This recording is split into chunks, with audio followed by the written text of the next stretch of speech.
రాజు మంత్రి వీళ్ళిద్దరూ స్నేహితులు కూడా. అయితే రాజు కత్తి సాము చేస్తుంటే తన వేలు కొంచెం కట్ అవుతుంది అన్నమాట.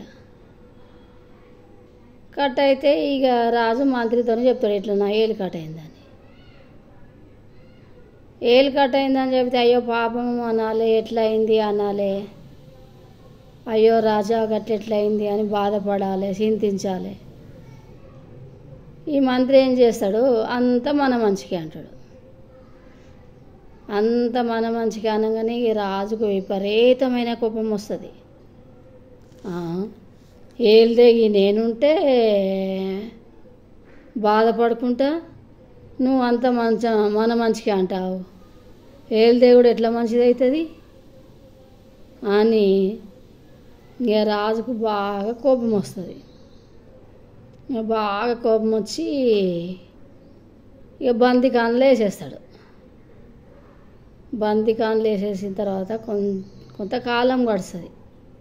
కొంతకాలం గడిచిన తర్వాత ఈ రాజు వేటకు పోతాడు.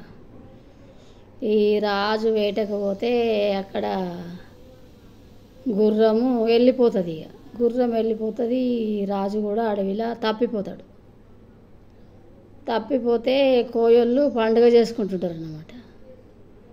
కోయళ్ళు పండుగ చేసుకుంటుంటే ఇక వాళ్ళ అమ్మవారికి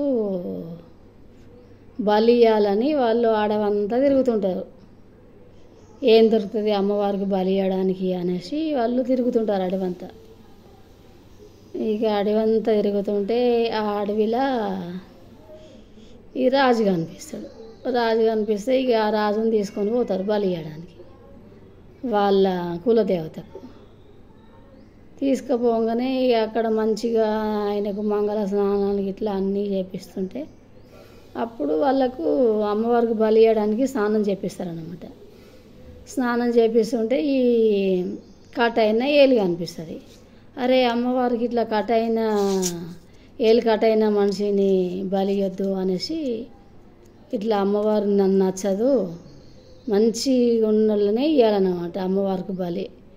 ఏది లేని వాళ్ళకు, ఇప్పుడు బయట కూడా తెలిసిన వాళ్ళు మేకలు ఇట్లా కోళ్ళు ఇట్లా కోస్తే ఇట్లా కొమ్ములు లేని వాటిని కాలిరిన వాటిని కొయ్యరన్నమాట.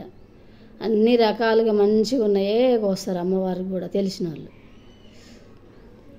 ఇంకేమవుతుందంటే ఇక ఈ రాజును వదిలేస్తారు. రాజును వదిలేయగానే అమ్మ బతుకు జీవుడా అంటూ ఇక తన రాజ్యానికి వస్తాడు.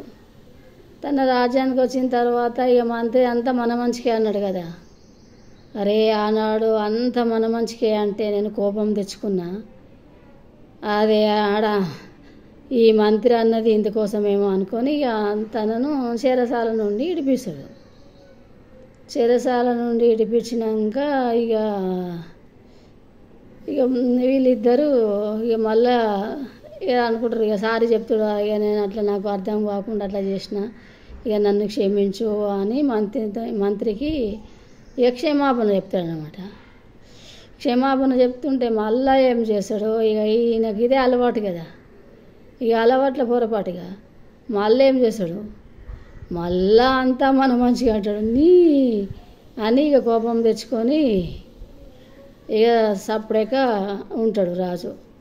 ఇక ఏమన్నాడు, ఇక రాజు మంత్రి కలిసిపోతారు, కలిసి పనులు చేసుకుంటారు అన్నమాట.